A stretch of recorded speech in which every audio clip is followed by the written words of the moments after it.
jugement de Jésus.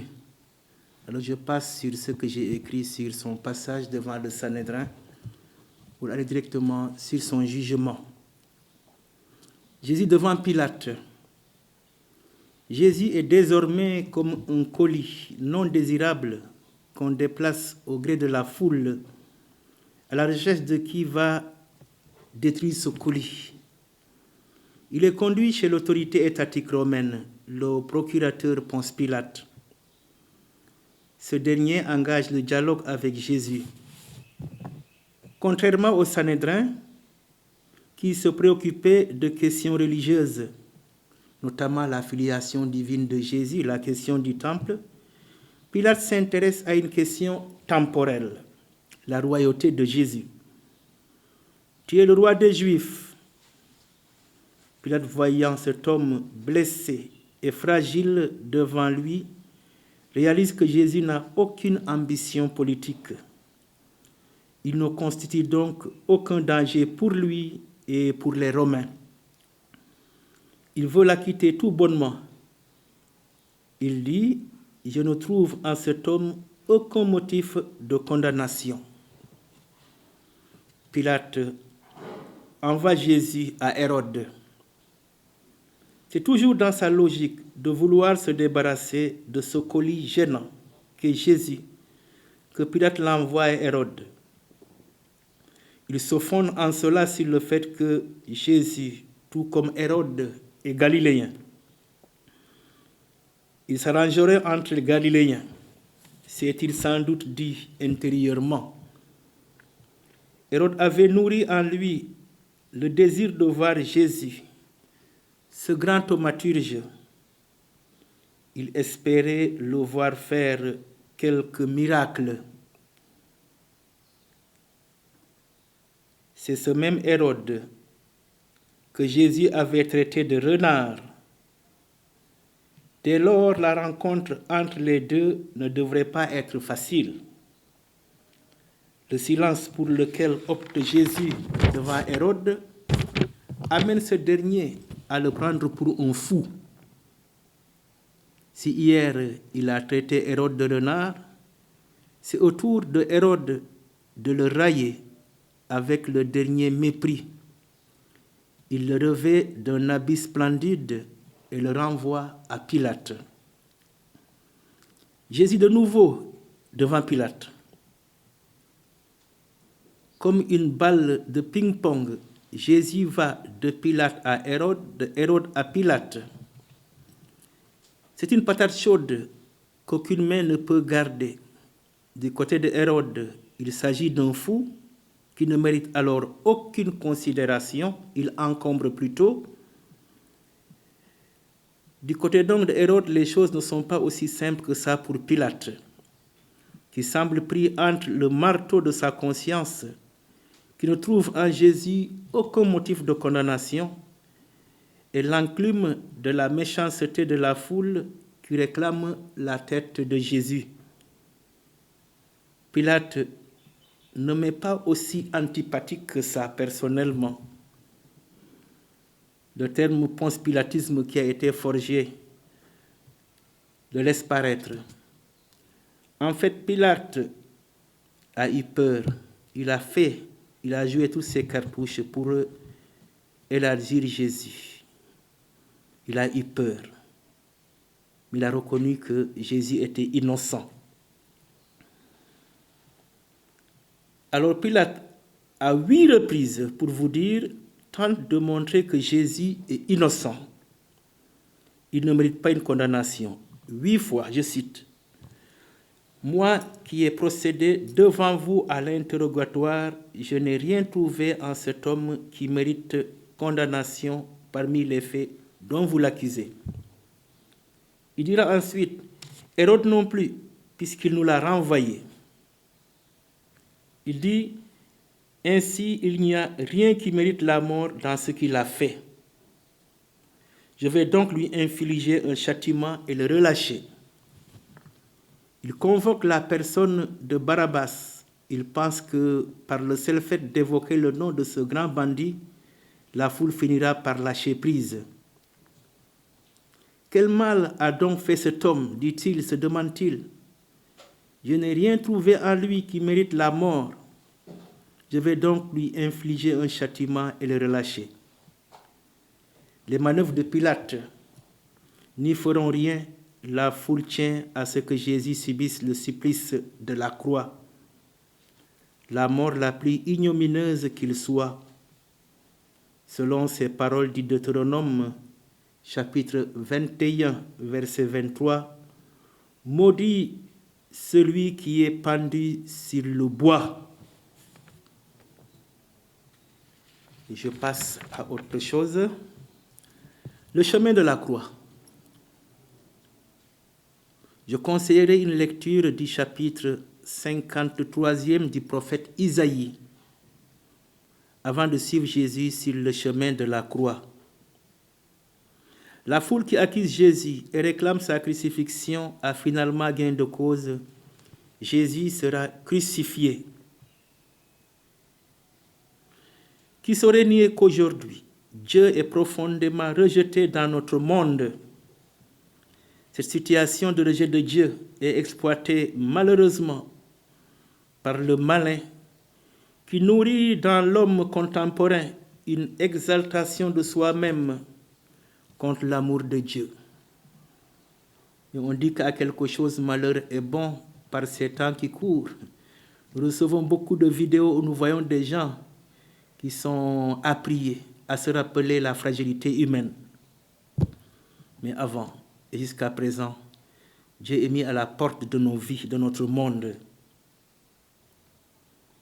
L'antidote à opposer à cette situation, je le disais tantôt, c'est l'humilité de Dieu manifestée dans le mystère de l'incarnation et dans la passion de Jésus. Nous pouvons, pour ceux qui le souhaitent, lire un ouvrage qui est très très bien fait du Père François Varillon, intitulé justement « L'humilité de Dieu ». Oui, Satan a pu dire à un père du désert, du nom de Saint Macaire, que tout ce que les grands spirituels et mystiques peuvent faire en termes d'ascèse, il le fait mieux qu'eux. Il n'a ni le temps de manger, ni le temps de dormir. Mais il dit qu'il y a deux choses que font les spirituels et les mystiques qu'il est incapable de faire, c'est s'humilier devant Dieu et aimer. Il en est incapable. Donc pour le combattre, allons avec l'arme de l'humilité. Revenons à la passion de notre Seigneur Jésus. Le pape Saint Jean-Paul II a pu, en méditant sur la passion de Jésus, dire ces paroles que je cite. Dans le Christ crucifié souffre un Dieu rejeté dans son amour par sa propre créature. Le même pape, dans son ouvrage « Splendeur de la vérité », souligne le fait qu'il y a comme un déplacement radical dans le contenu des prédications qui parlent tellement de l'amour de Dieu qu'on en est arrivé par certains endroits à occulter la justice de Dieu. Osons le dire, chers amis, osons le dire encore aujourd'hui par ces temps qui courent. Dieu est amour, il est bonté, mais il est justice. Et sa justice se fera un jour, le jour du Seigneur, selon la vision du prophète Malachi, arrivera un jour. Il ne faut pas se moquer de Dieu. Sa justice se fera un jour. Je passe à autre chose, ce que j'appelle des présences à reproduire dans nos vies. Lorsque nous méditons sur la passion de notre Seigneur Jésus, nous rencontrons plusieurs personnes, plusieurs acteurs. Il y en a qui nous sont peut-être très sympathiques, d'autres moins sympathiques. Alors je propose de reproduire dans nos vies les personnes que voici. Il y a la Vierge Marie, notre mère, la mère de Jésus. Elle est pour nous un modèle dans la foi et dans l'endurance. À la mort de Jésus, elle est veuve certainement de son fils unique. Elle est veuve. Elle porte seule sa souffrance devant la mort tragique de son fils. C'est elle qui amène l'apôtre Jean au calvaire. Et disons-le, même si de façon explicite, les évangiles ne le disent pas, la Vierge Marie a dû être huée, injuriée aussi, elle qui est la mère du condamné. On ne peut comprendre la force de la Vierge Marie en ces moments difficiles que lorsqu'on comprend la profondeur de son amour. Notre vie est un chemin de croix spirituelle. Nous avons besoin de sa présence perpétuelle à nos côtés. La deuxième personne que nous devons chercher à reproduire dans nos vies est la personne de Simon le Cyrène. Sa figure nous rappelle que nous devons avoir le courage d'accepter d'être des co-rédempteurs. Nous devons accepter de porter la croix avec Jésus. Nous devons même, en dehors de toute idée de masochisme, chercher à être des amis de la croix. Avec Simon de Cyrène, acceptons d'aider les autres qui ploient sous le poids du fardeau. Avec Jésus, acceptons avec humilité de nous faire aider. Troisième figure de personne à reproduire dans nos vies, c'est la figure de Sainte Véronique. Quand j'en parle, je dis que ce n'est pas parce que ma maman s'appelle Véronique, mais je dis toujours que le plus beau nom de la Bible et de la tradition chrétienne, c'est Véronique. Encore une fois, ce n'est pas parce que maman s'appelle Véronique. Véronique est le modèle des consacrés et de tous ceux qui essuient les crachats, les larmes sur la figure des autres. Elle a essuyé le visage de Jésus. Et en guise de récompense, Jésus a laissé son empreinte sur son voile. Le nom de Véronique signifie la véritable icône. Elle est le modèle de tous ceux qui se laissent fléchir devant la souffrance des autres. Elle a une parenté spirituelle avec Simon de Cyrène. Quatrième groupe à reproduire, ce sont les femmes de Jérusalem. Trois idées maîtresses se dégagent de la rencontre de Jésus avec les femmes de Jérusalem. Jésus leur dit, « Ne pleurez pas sur moi, mais sur vous et vos enfants. » Alors si le péché peut être considéré comme un fruit du mauvais que produit l'homme, Jésus ne demande rien d'autre à ces femmes que de pleurer sur elles-mêmes et sur leurs péchés. Montagnes, tombez sur nous et collines, cachez-nous, dit Jésus. Ces paroles rappellent la terreur qu'il y aura au jour du jugement. Les damnés seront horrifiés. Il reviendra dans la gloire juger les vivants et les morts. Si nous parlons du jugement au futur, encore que nul ne peut dire qu'il s'agit d'un futur immédiat ou lointain, il s'agit d'un événement à venir très certain. Il aura lieu le jugement dernier. Il aura lieu. Celui qui mènera cette opération, c'est lui qui est assis à la droite du Père. Cette position lui permet de tout voir. Il dit aux femmes, si on traite ainsi le bois vert, qu'en sera-t-il du bois sec? Ces paroles peuvent être considérées comme la dernière homélie de Jésus avant la croix.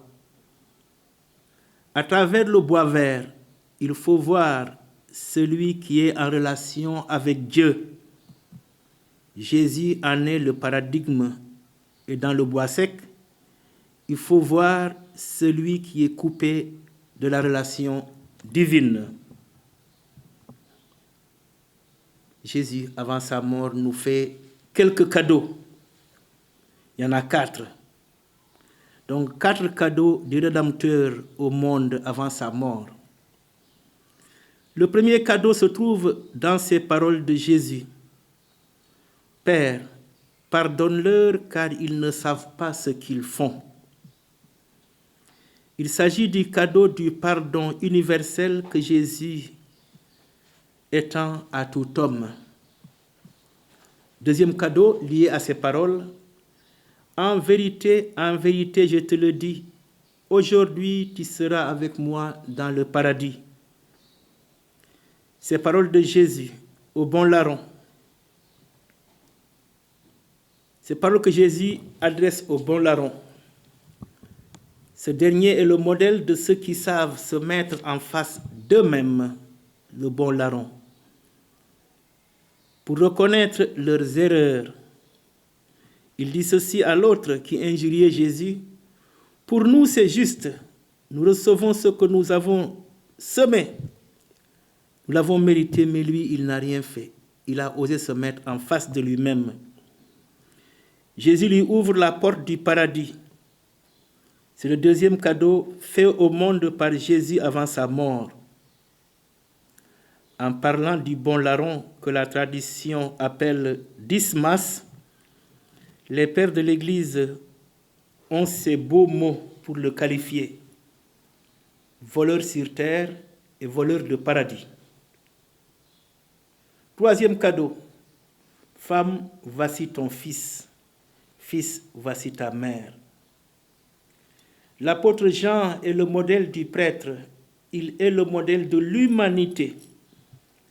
Le prêtre, tout comme l'humanité, ont besoin de la présence permanente de la Vierge Marie. Ce troisième cadeau est celui du don de sa mère. Quatrième cadeau, Jésus dit « J'ai soif ». De quoi a-t-il soif? Il a soif de ton amour, te répond-il. De ton amour et de ta présence. Quelle est la réponse que les hommes donnent à Jésus aujourd'hui? Une éponge imbibée de vinaigre au bout d'une branche d'hysope. C'est la dernière méchanceté portée à Jésus par l'homme. Et dès qu'il eut pris le vinaigre, Jésus dit, « Tout est achevé. » Et inclinant la tête, il remit l'esprit. Le cadeau lié à cette situation, c'est le cœur de Jésus qui aime jusqu'au bout. Le cœur de Jésus qui aime jusqu'à la mort. Et pour finir, arrivons-en à la mort de Jésus. C'était déjà presque midi et il y eut des ténèbres sur toute la terre jusqu'à 3 heures, le soleil ayant disparu. Alors le voile du sanctuaire se déchira par le milieu. Jésus poussa un grand cri et dit, « Père, entre tes mains, je remets mon esprit. » Et sur ces mots, il expira. Le plus grand triomphe de l'histoire, n'est-ce pas cet instant même où Jésus semble échouer par sa mort pour ressusciter après? Des échecs ou semblants d'échecs que nous rencontrons tous des fois dans notre vie, ne sont-ils pas là comme des appels à nous lancer, à suivre notre Seigneur, des appels à nous laisser transformer par le Seigneur, des appels au triomphe et non au découragement? J'aimerais mettre mon point final à cette méditation sur cette image. Marie, la mère de Jésus, reçoit le corps ensanglanté et méconnaissable de son fils. Elle regarde. Elle n'y peut rien. Elle contemple. Mais rien ne peut lui empêcher, n'est-ce pas, de penser à ces paroles prononcées par Siméon lors de la présentation de cet enfant à 8 jours. Il est là pour la chute et le relèvement de beaucoup en Israël, pour être un signe contesté. Et toi-même, un glaive transpercera ton âme. Comme la Vierge Marie, puis-je contempler le visage ensanglanté de Jésus Et pourquoi alors? Que ce soit pour nourrir en moi l'horreur du péché dans toutes ses possibles manifestations. Oui, Seigneur Jésus, je regarde ton corps ensanglanté. Donne-moi, Seigneur Jésus, de haïr la trahison.